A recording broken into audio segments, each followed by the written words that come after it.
Halo semua, salam jumpa lagi dengan saya Pendeta Hendrik Makasale dari Bali, dan puji Tuhan hari ini saya mau sharingkan sesuatu dengan saudara semua. Seperti ini Bapak Ibu, seandainya saya ini punya utang dari finance sebesar 100 juta rupiah, saya meminjamnya dari sana dengan tujuan saya mau melakukan sebuah usaha atau bisnis atau apapun itu.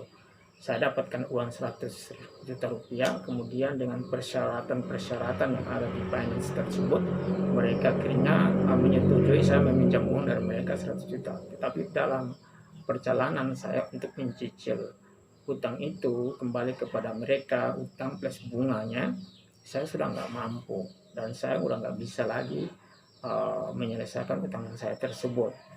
Saya udah nggak mampu dengan kekuatan saya, dengan segenap daya kemampuan saya udah nggak bisa lagi. Ya, saya terlilit hutang dan finance itu terus memberikan peringatan kepada saya untuk menyelesaikan utang-utang saya sesuai dengan perjanjian yang saya sudah sepakati atau sudah tanda tangani. Apabila saya nggak melunasi hutang tersebut, maka mereka bisa memperkarakan hal ini kepada pihak yang berwajib. Bapak Ibu yang dikasih oleh Tuhan, kemudian akhirnya saya sudah menyerah, saya sudah nggak bisa apa-apa lagi. Kemudian puji Tuhan, contoh saya bertemu dengan seorang yang baik hati, yang bermurah hati, yang punya kasih Tuhan. Kemudian dia menyanggupi untuk melunasi hutang saya di finance tersebut. Kemudian dia karena mengasihi saya sebagai anak Tuhan, dan juga dia mengasihi saya apa adanya, dia mengasihi saya juga dengan kebaikan hatinya dan ketulusan keikhlasan hatinya tanpa embel-embel apapun, maka dia sanggup untuk melunasi hutang saya di finance tersebut. Akhirnya saya pergi dengan dia membayar hutang saya tersebut. Akhirnya setelah sampai di finance, dia melunasi hutang saya yang 100 juta. Kemudian saya menandatangani buku pelunasan dengan finance tersebut. Lalu mereka juga finance tersebut menandatangani buku tersebut. Lalu mereka menstempel atau mencap dengan tulisan lunas dibayar. Pertanyaannya, apakah setelah itu sudah lunas dibayar, masih maukah saya membayar utang tersebut ke finance lagi padahal sudah lunas dibayar? Ya, tentunya tidak, saudara, karena sudah lunas dibayar, sudah selesai, sudah clear, dan sudah saya mendapatkan nota pelunasan dari finance tersebut. Saya nggak akan mau membayar lagi. Kalau umpama seandainya saya mau membayar lagi, berarti itu namanya saya orang yang stupid atau bodoh, karena saya mau mengusahakan, mau membayar lagi dengan uang saya, dengan bekerja banting tulang lagi.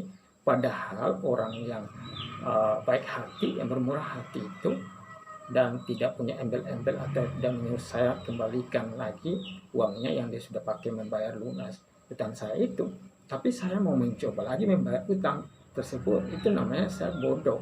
Ya, saya nggak berhikmat, dan saya memang sangat-sangat meremehkan orang tersebut. Sepertinya orang tersebut belum melunasi utang saya padahal dia sudah bayar semua utang saya dan lunas. Itu berarti saya bekerja lagi, saya banting tulang lagi, dan saya akan capek lagi untuk membayar utang saya padahal saya sudah utang tersebut sudah lunas dibayar. Bapak Ibu yang terkasih, yang saya mau bicarakan ini ialah banyak kali orang Kristen mereka masih hidup seperti ini. Mereka mencoba dengan usaha mereka, dengan kekuatan mereka, dengan kemampuan mereka untuk mau menebus utang-utang mereka. Yang saya maksudkan ialah utang-utang dosa mereka yang sudah dilunasi oleh Tuhan Yesus di atas kayu salib 2000 tahun yang lalu.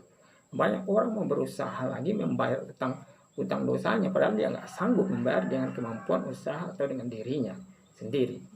Entah itu dia beragamawi, entah itu dia berusaha dengan cara-cara apapun, dia nggak akan bisa mampu membayar utang dosanya, karena yang bisa mampu itu ialah Yesus Kristus yang menjadi penebus.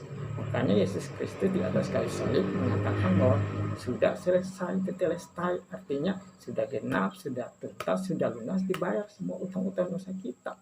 Tinggal bagaimana kita berfokus kepada Tuhan, dan tinggal bagaimana kita terus mengasihi Tuhan, karena Dia lebih dahulu mengasihi kita, berhubungan baik dengan Tuhan, akrab, memiliki hubungan yang intim dengan Tuhan, dan taat dan setia kepada Tuhan Yesus terus. Ya, jadi sudah tidak lagi membayar utang-utang dosa kita, karena Yesus sudah melunasinya di atas kayu salib. Oleh sebab itu, jangan mau dibodohi lagi, jangan mau membayar utang lagi, utang dosa-dosa kita, karena kita nggak mampu.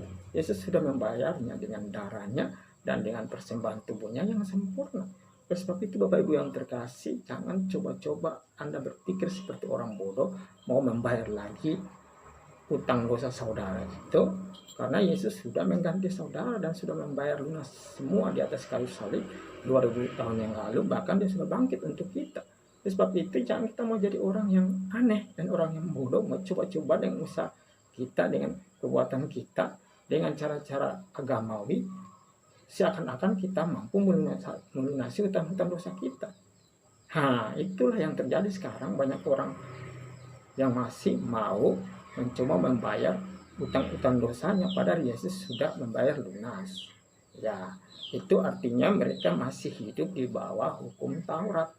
Mereka masih mengharapkan bayangan saja. Tapi sebenarnya firman Tuhan di dalam Ibrani 10 ayat 1 mengatakan bahwa hakikat keselamatan itu ada di dalam Kristus Yesus yang berkorban untuk melunasi segala hutang dosa kita. Dan PL atau hukum Taurat itu hanya bayangan yang akan datang, dan wujudnya, hakikatnya itu di dalam Yesus Kristus. Oleh sebab itu, Bapak Ibu, jangan mau kita mencoba untuk membayar dosa yang sudah dilunasi oleh Yesus di atas kayu salib. Puji Tuhan, itu adalah berita kemerdekaan.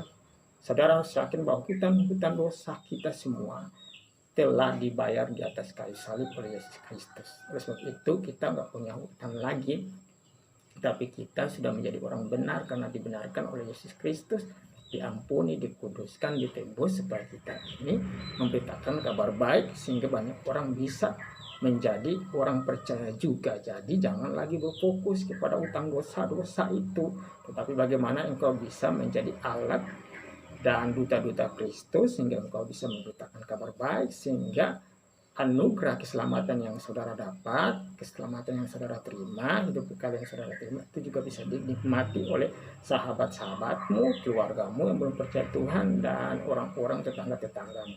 So, jangan lagi mau dibodohi oleh penipu-penipu, oleh nabi-nabi palsu, oleh pengajar-pengajar palsu, pengajar-pengajar hukum Taurat yang mengatakan bahwa kamu harus berusaha keras sehingga kamu bisa dibenarkan oleh Kristus, kamu berusaha keras supaya kamu bisa dikuduskan oleh Yesus Kristus. Tetapi semua itu dilakukan oleh Yesus Kristus yang adalah penebus kita. Dengan demikian Dia berkata, tetelestai, sudah genap, sudah lunas, sudah tuntas. Karya itu sudah sempurna, tidak boleh ditambahkan oleh siapapun. Terima kasih Bapak Ibu yang dikasihi oleh Tuhan. Ini yang menjadi sharing saya pada sore hari ini. Terpujilah nama Tuhan Yesus. Sampai jumpa di lain kesempatan. Salam, saya pendeta Hendrik Makasari. Haleluya. Amin.